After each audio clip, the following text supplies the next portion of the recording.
યુગ ધર્મોનું વર્ણન લિંગ પુરાણ. શૈલાદી બોલ્યા, હે ઇન્દ્રે, પુત્ર મેળવવા માટે કરેલી વાર્તા સાંભળી મહામુનિ શિલાદ મારા પિતા દેવતાઓના ઈશ્વર ઇન્દ્રને પ્રણામ કરી બે હાથ જોડીને તેમને પુનઃ પૂછવા લઈ ગયા. શિલાદ બોલ્યા, દેવતાઓથી નમસ્કાર કરેલા હે દેવ, હે શ્રાક્ષ, હે જગન્નાથ, શશીના પતિ સર્વમ, હે શક્ર, પ્રમનું ઉત્પત્તિ સ્થાન છે એવા પ્રમ સ્વભુ શ્રી વિષ્ણુએ યુગ ધર્મોની રચના સી રીતે કરી તે બધું આપ મને કહેવાની કૃપા કરો. હું આપને પ્રણામ કરું છું.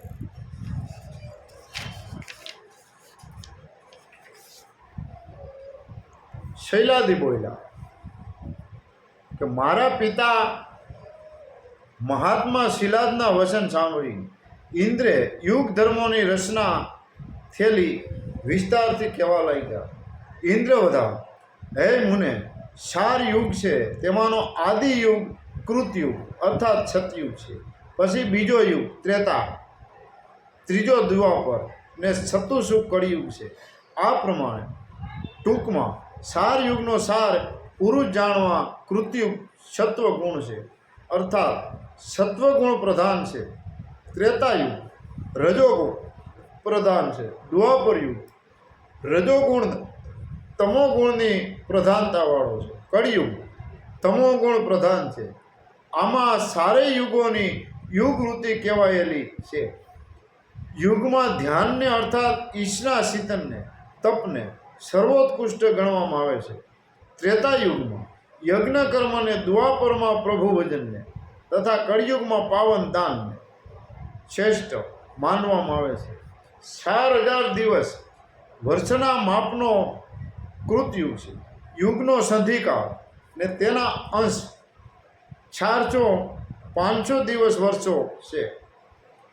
હે શુક્ર, કૃતયુગમાં ભરતખંડમાં પ્રજાનો આયુષ્ય 4000 માનુષ વર્ષનું હોય છે. કૃતયુગમાં ને તેનો સંધિકાળ પૂર્ણ થયા પછી તે કાળનો પોતાનો જ યુગ ધર્મ અવશિષ્ટ રહે છે. પછી તે યુગનો ધર્મ પૂરો થાય છે અને તે પછી તે યુગનો ધર્મ પૂરો થાય છે અને પછીના ત્રેતાયુગનો ધર્મ પર ચાલુ થાય છે. ત્રેતાયુગનો પાછળનો પા સારમાંથી પા ભાગ છોડતા તેના આદિનો પોણો 4માંથી 3 ભાગ શ્રેષ્ઠ ગણાય છે. કૃતયુગના અડધા ભાગ જેટલો દ્વાપર અને તેનાથી અડધાય ભાગ જેટલો કળિયુગને શ્રેષ્ઠ કહેવાય છે. કૃતયુગના અડધા ભાગ જેટલો દ્વાપર, તેનાથી અડધા ભાગ જેટલા કળિયુગને શ્રેષ્ઠ કહે છે. ત્રેતાયુગના પાછળ 300 દિવ્ય વર્ષોનો દ્વાપર, 200 અને કળિયુગનો 100 વર્ષનો સંધિકાળ છે ને તેટલા જ સંધિકાળના અંશ કલ્પોના દરેક યુગમાં ગણવામાં આવે છે. કૃતયુગ આદિ યુગમાં સનાતન એવો આશ્રમ ધર્મ 4 પાદથી સંપૂર્ણ રીતે વર્તતો હોય છે. અર્થાત કૃતયુગ ધ્યાન, તપ, યજ્ઞ, પ્રભુ ભજનને દાનયુક્ત હોય છે. ત્રેતાયુગમાં 3 પાદથી એટલે 3 પગ ધર્મના 2 પાદથી તથા કળિયુગમાં માત્ર 1 પાદથી અર્થાત 1 જ શરણથી ધર્મ પર્વતે છે. ધર્મનું કેવળ અસિતત્વ જ બાકી રહે છે. દાનમાં જ ધર્મ સમાય છે અર્થાત દાન દ્વારા કળિયુગને તરી શકાય છે. કૃતયુગમાં શ્રી પુરુષોની ઉત્પત્તિ જીવનના સઘળા પર્વતોથી ભરપૂર હતી. એ યુગની પ્રજા હંમેશા સંતુષ્ટ અને સઘળા પ્રકારના આનંદનો ઉપભોગ કરતા હતી. તેમાં કોઈ અધમ કે ઉત્તમ નહોતું. એ યુગની પ્રજા જ પવિત્ર હતી. કૃતયુગમાં પ્રજાઓનું આયુષ્ય તેમનું સુખને રૂપ સમાન હતા.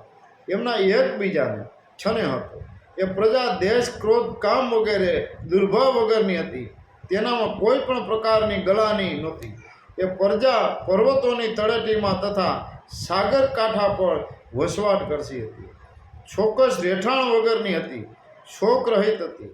સત્વગુણશીલ અને પ્રજા એકાત્મ રહેતી હતી. નિષ્કામ કર્મ કરનારી એ યુગની પ્રજા સમગ્ર નરકના કારણરૂપ શુભ તથા અશુભ કર્મોમાં પ્રવૃત્તિ કરતી નહોતી. તે હંમેશા આનંદમાં રહેતી. એ વખતે શ્રવણવસ્થા હતી. શંકર પ્રજા થતી જ નહોતી. હેદરી કાળના બળને કારણે ત્રેતાયુગમાં કૃતયુગનો રસોલ્લાસ સિદ્ધિનાશ થતાં એક બીજી સિદ્ધિ થાય છે. એ સિદ્ધિથી જળને સૂક્ષ્મતા મળે છે. સૂક્ષ્મ જળની મેઘોદ્વાર ઇન્દ્ર વૃષ્ટિ કરે છે. માત્ર એક જ વાર વૃષ્ટિ થતાં પ્રજા માટે ઉપભોગની સઘળી વસ્તુઓ વૃક્ષો દ્વાર મળતી હતી. તેથી તે વૃક્ષોની ગૃહ એવી છંગા થયેલી હતી. ત્રેતાયુગના આદિકાળમાં તે વખતની પ્રજા જીવન નિર્વાહની બધી જરૂરિયાત તે કલ્પ વૃક્ષોમાંથી ઉત્પન્ન કરતી હતી. ઘણો કાળ વીતા પછી પ્રજાના અંતકરણની પ્રવૃત્તિઓ બદલાઈ હતી. તેનામાં લોભ, રાગ વગેરે ભાવો અસીતા જાગી ઉઠ્યા. તે પ્રજાના મનોભાવ ત્યારે ઉત્પન્ન થયેલા ફેરફારને કારણે ગૃહ સંગાવાળી તથા પ્રજાના જીવન નિર્વાહ આધારરૂપને બધા વૃક્ષો નાશ પામ્યા. વૃક્ષોના નાશ પામવાથી પ્રજા વ્યાકુળ થઈ ગઈ. સત્ય પુરુષ પરમ તત્વનું ચિંતન કરનારા પવિત્ર પુરુષ છિદ્રનું ધ્યાન કરતા હતા. તેથી એ વૃક્ષો પુનઃ પ્રાદુર્ભાવ પામ્યા. તે વૃક્ષો સફળ વસ્ત્ર અને અલંકારો ઉત્પન્ન કરતા હતા. એ જ વૃક્ષોની બખોલમાં ગંધ વર્ણને રસયુક્ત મક્ષિકાઓ વિના તૈયાર થતું પૌષ્ટિક મધ થતું હતું. તેથી તે પ્રજા હંમેશા સુખપૂર્વક આયુષ્ય પસાર કરતી હતી. વૃક્ષોની સિદ્ધિ પ્રાપ્ત થવાને કારણે તે યુગની જનતા હષ્ટપુષ્ટ અને ચિંતા રહિત હતી. વળી તે કેટલો કાળ વીતા બાદ પ્રજા લોભમાં સપડાયેલી હતી.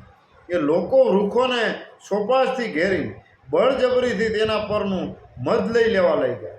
તેમના આવા લોભી વ્યવહારને કારણે તે કલ્પવૃક્ષો મધ છે એ ધીરે ધીરે નાશ થવા લાગ્યા.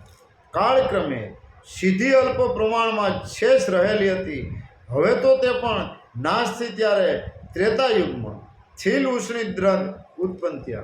આ ત્રેતાયુગની ઉત્પત્તિ કહેવાની.